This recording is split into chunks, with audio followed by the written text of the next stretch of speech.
Welcome to Good Game. I'm Hex. And I'm Bajo. Ever wanted to take a job in the wild outdoors, Bajo, where you can be close to nature and help protect the environment? Look at me, Hex. Look at the paleness of my skin. The only light I get is from liquid crystal displays. Right, well tonight we'll see how we both go as state park rangers in the mysterious Firewatch.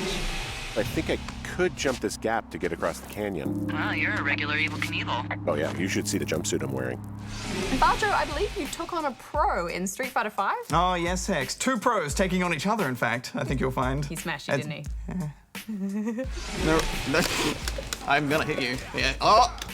Someone's taking damage! Plus, NichBoy hits the road in a first play of American Truck Simulator. I'm half full.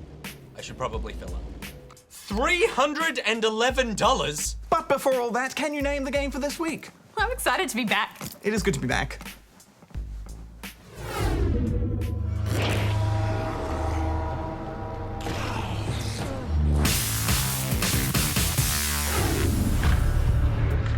In 2009, a young apprentice was trained in the ways of Street Fighter by a true master. Bajo lost that day. But now, after years of training, the former master faces his ultimate fear. Fighting his old apprentice in the ultimate Street Fighter showdown. I don't think I've met Bajo before. His ultimate fear! Now we see if the apprentice overtakes the master. Hi, I'm Henry. Bajo, we met before actually, but it's fine. Are we doing this? I'm just picking my guy. We're doing it. Okay, I'm ready. Yeah, Birdie. He's got a chain though. We're gonna chain you up. Can we pause so I can look at the special moves? Get ready to feel the chain. Round one. Yeah, no hold bars. No. I'm gonna hit you. Yeah. Oh, someone's taking damage. No. The chain pain's coming any moment now. Here comes the. That was pretty painful. That's the last ditch effort. Oh, round two. I forgot about round two. How do I bring out my chain? You can figure that out yourself. I'm gonna hit these. I'm stunned. No. Did I even hit you? I saw it maybe 20%. I like how it ended with a foot in the face. Yes, on fire. Yeah. Well played. Good game. Yeah. Well, obviously you beat me. You are an expert player. Tell us a bit about what you do when it comes to Street Fighter. So primarily I organise events within Australia and Sydney for fighting gamers, not just Street Fighter, or fighting games across the board.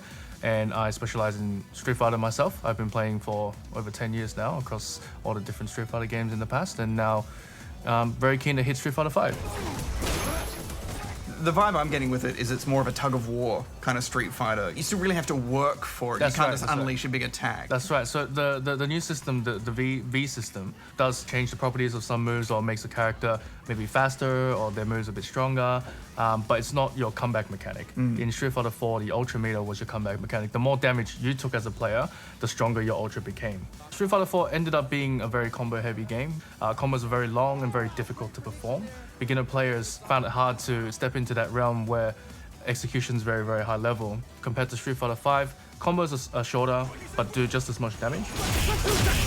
Instead of concentrating on your execution for the combos, you can concentrate on the chess game, the mind games involved.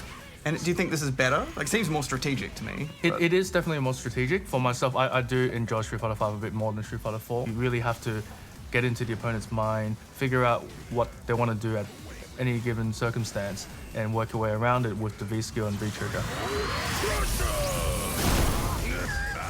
Is that what happened just then? You got into my mind and worked out what I was trying to do? Oh, it's pretty easy to get into your mind. It's quite simple. I already knew exactly what you were doing. So.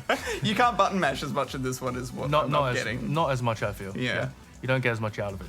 So there's more variation with the characters themselves now in terms of like range and damage and speed, right? Yeah, characters that are returning from Street Fighter 4 that you see like Ken and Ryu, Chun-Li, although they're the same character, they almost play completely differently from Street Fighter 4. Maybe their buttons have changed. So Heavy Punch in this version might be completely different use to Street Fighter 4, or their Fireball might be a different speed or a different trajectory or so forth.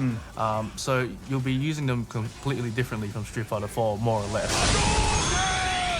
Where's my Blanca? I don't think Blanca's that popular of a character. That's why he's not in it. But That's why I fail. That's so why I much. fail, because your main character's not there. Let's talk about the new characters. Who's your favorite?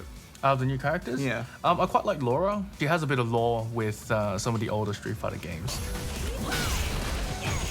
I liked her sonic spin. She does this big electricity kind of spin on the ground. like right? Blanca, right? Yeah. You see, you're in my head.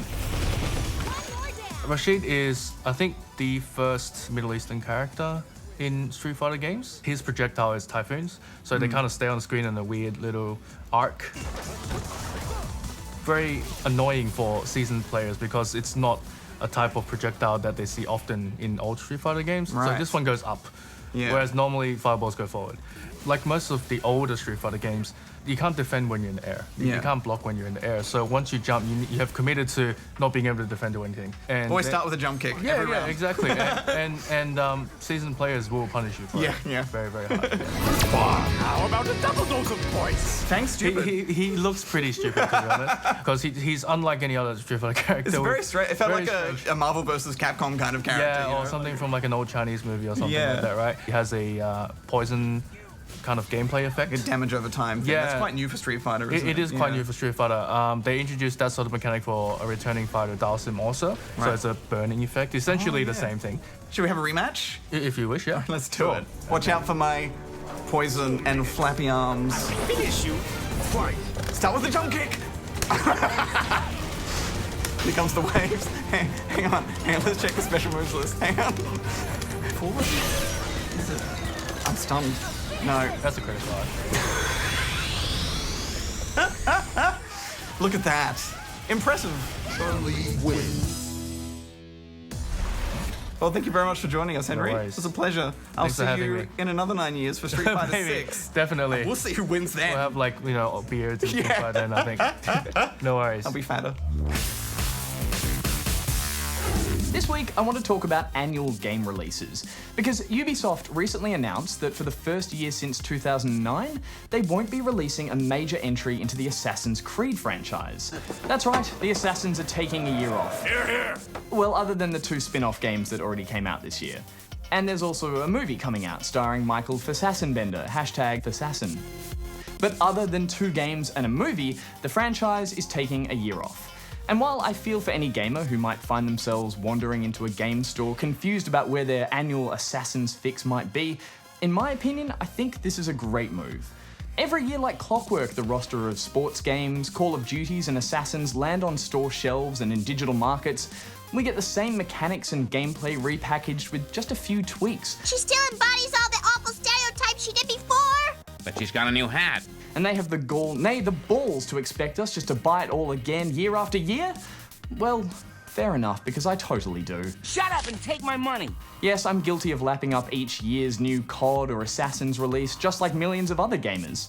I know, we're the problem, because if we're buying it, who can really blame them for selling it? I think many of us suffer from this internal conflict. It's like the Stockholm syndrome of gaming. We know we're being sold essentially the same thing by our gaming overlords, but damn it, we can't help but keep going back for more. I want some more. So thank you for saving me from myself, Ubisoft. I think I needed you to be the bigger person this time. Snap out of it, Buzz. And I appreciate it takes guts to do that. Publishers rely on their annual hits to fund the next wave of games, and more importantly, they give them the breathing room to take risks and create the next big franchise or to fund smaller passion projects. But I feel in Ubisoft's case, they were heading into dangerous territory with Assassins, because it wasn't just annualized, it was a full-blown tsunami of Assassins content each year. A Susassinami.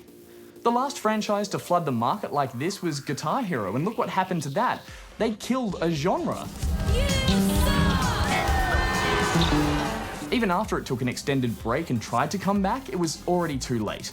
Low sales figures proved that gamers just didn't have space for one more fake guitar in their collection. Don't touch it. Don't touch it. I wasn't gonna touch it. No, don't touch it. I was just pointing at it. Well, don't point. So maybe taking a year off is dangerous for a franchise. I mean, take the latest Need for Speed. That didn't feel especially rejuvenated after it took a year off. And the less said about what happened to Tony Hawk, the better.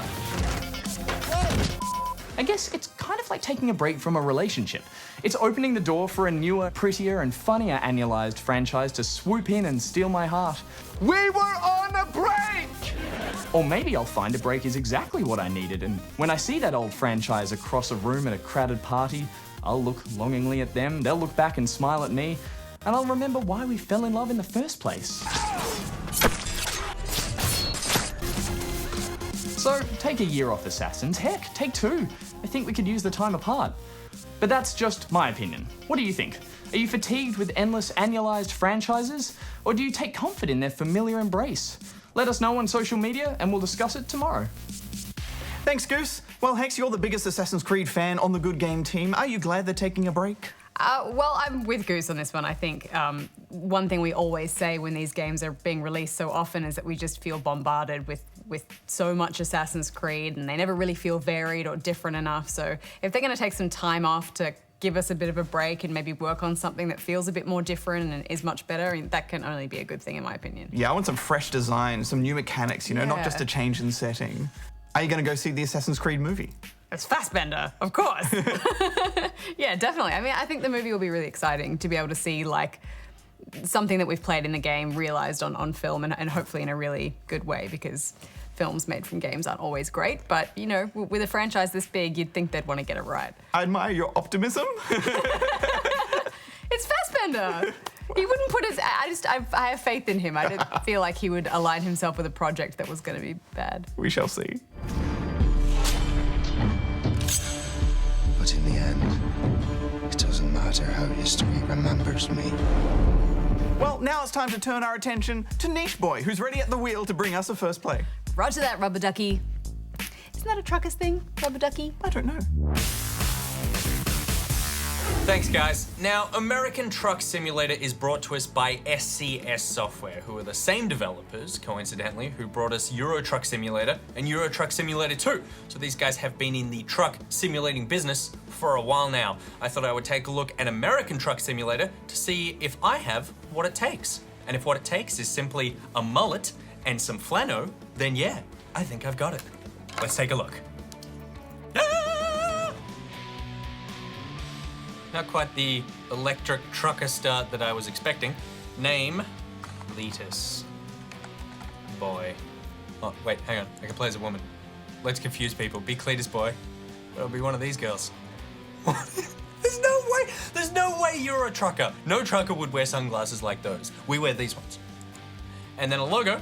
Classic trucker motif. Company name, the Paper Planes. We'll get your stuff where it needs to go, unless it's raining and then we collapse. This is your headquarters. I can't work in this trash pile.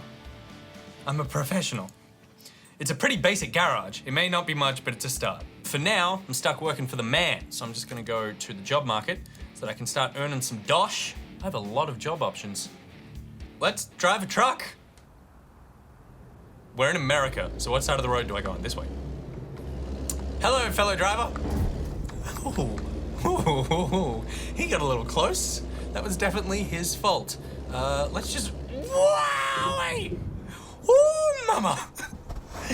That is the last thing I want to crash into. I'm half full. I should probably fill up. My employer said he would cover these expenses, right? Yeah. $311? Ride a bike? Now, again, like a real trucker, of course, we do not pay. We just drive away. No one's gonna stop us. Okay, there are a lot of vehicles. Just like real driving, it's actually stressful. Like when I approached that intersection and I saw a bunch of cars, I got a little freaked out. So it's a good simulator for that. This is a red light, brake. Just gonna take it full speed. Okay, unfortunately that happened right outside where I'm supposed to deliver. So people probably saw, let's just... Oh, if you move the mouse fully to the left, you poke your head out the window. Of course, you can see everything you need to see.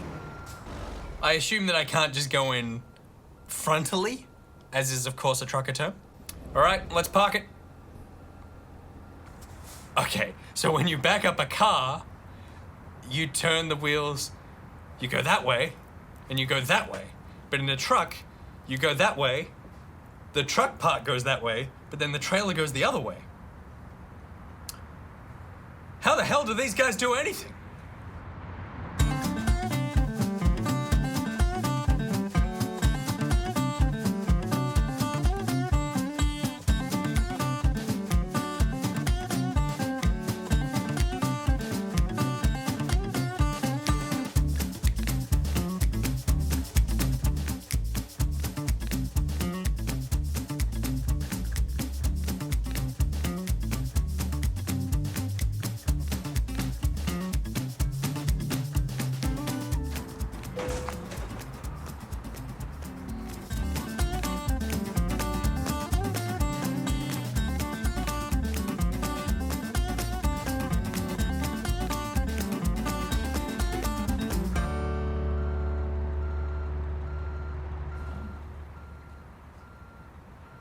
I'm gonna say that's close enough.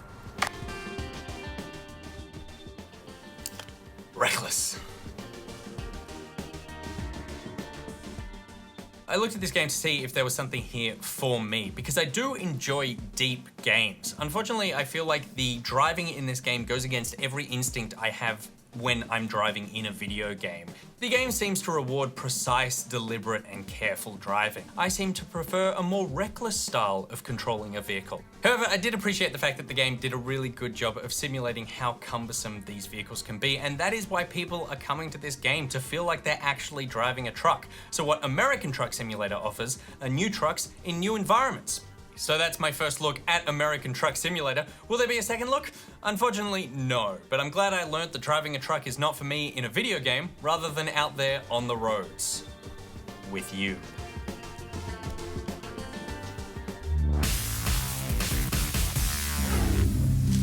Firewatch is an indie game from developer Campo Santo. It follows the story of a man who takes a job as a firewatch in a national park, a job he's told is typically taken by people who want to isolate themselves from the world. But it's here in the vast expanse of the forest that Henry is able to make a connection, and some new discoveries too.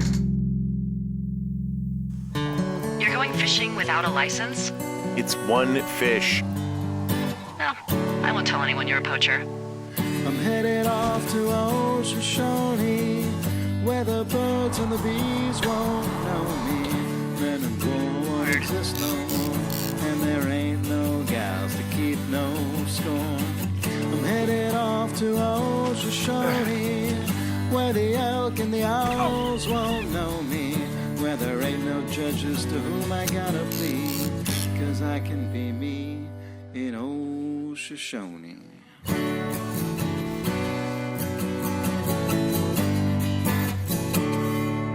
This is a story-based game, so we won't discuss too much of the narrative.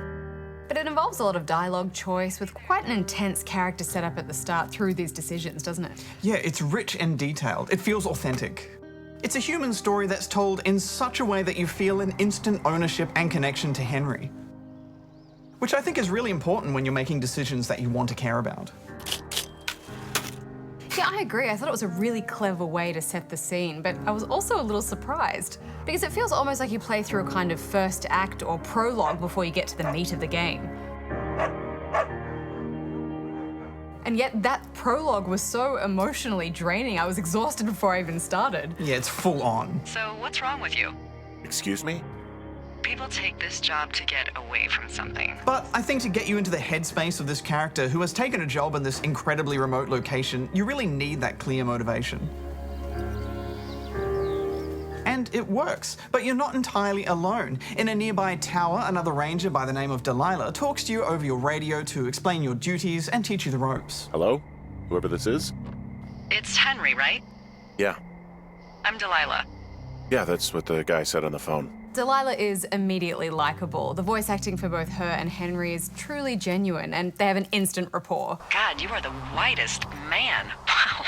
I don't need a spotting scope for that. And if not shorts, then what do you normally like to wear? Though you do control that to an extent with the dialogue choices you make.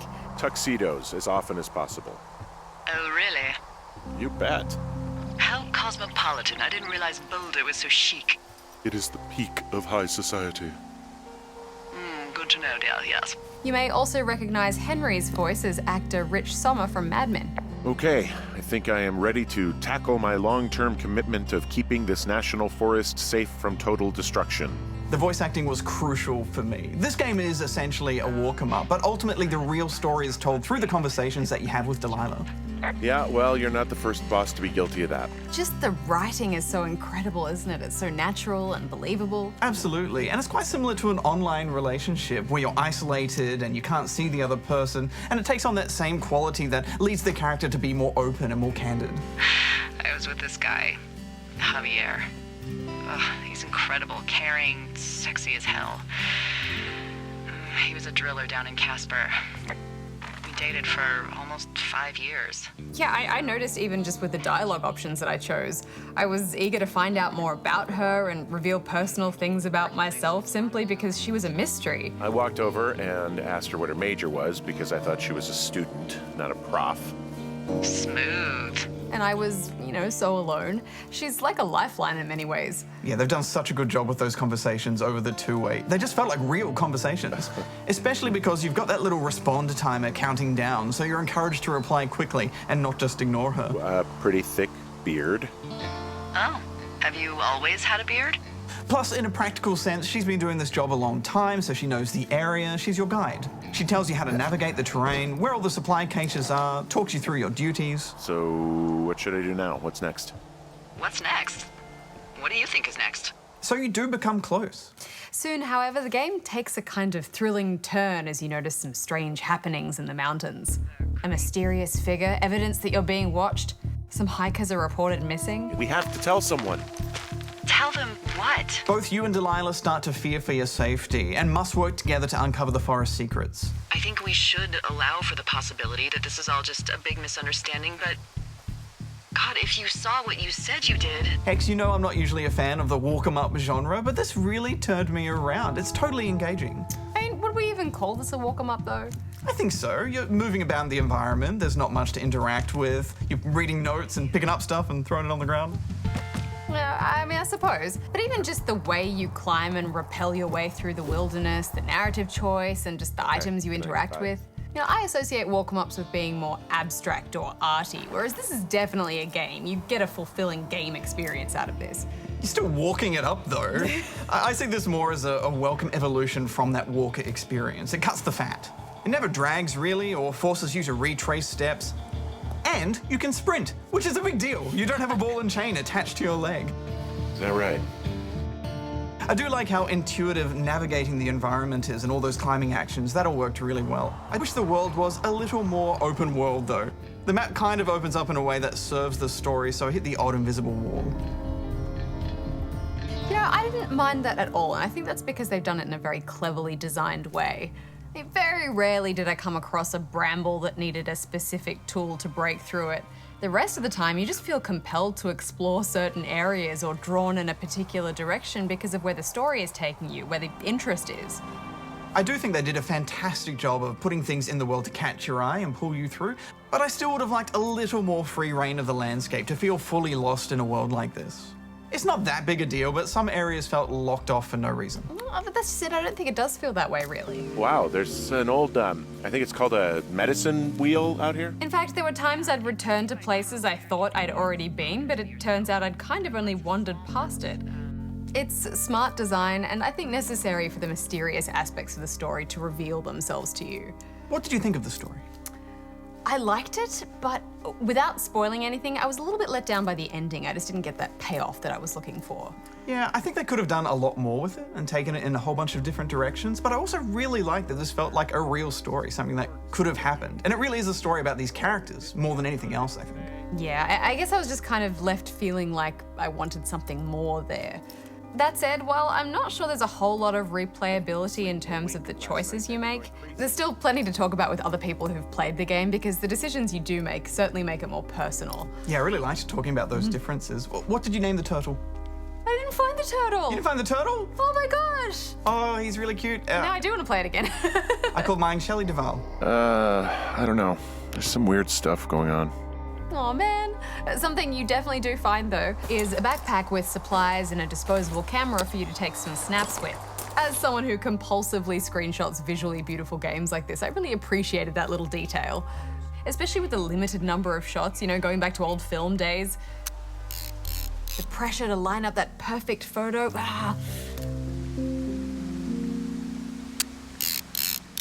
Yeah, it only plays into the story loosely, but I do like the feature. It makes you stop and appreciate the art.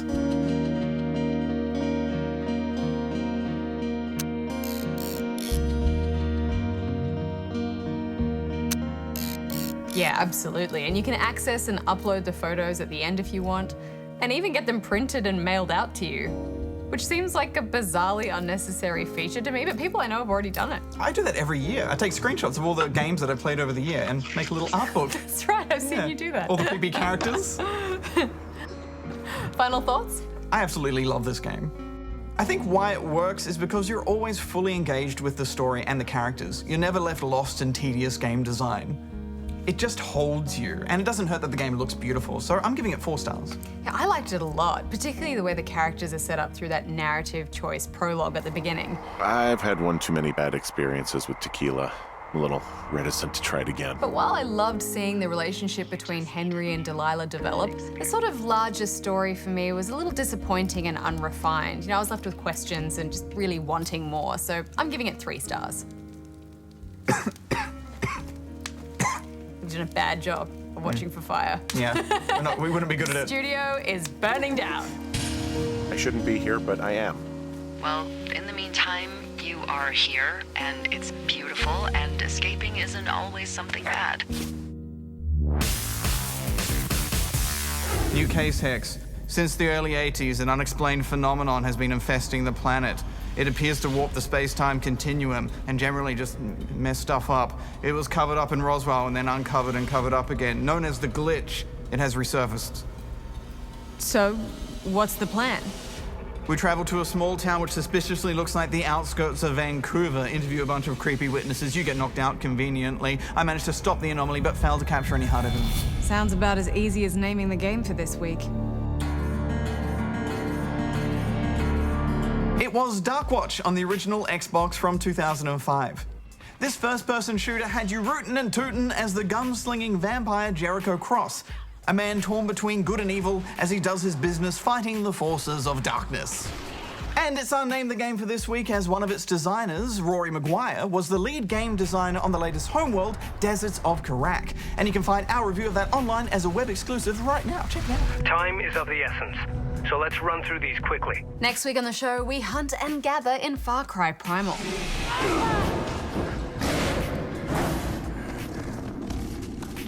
Ultra!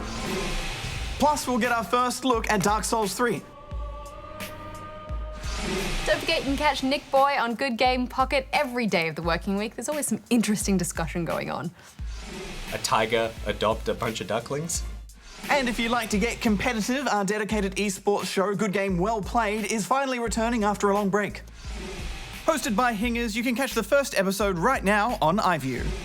Oh, and can we just plug one more thing, because over on ABC3 this weekend is our show for younger gamers, Spawn Point. We'll be reviewing the sci-fi platforming of Cobalt. Until next week, Bajo out. Hex out.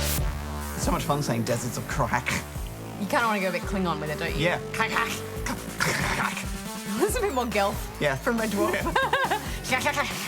It's like when they're trying to come up with a sci-fi name, they just cough. Just put a bunch of Ks together. Oh, yes, the people of... Ks in H.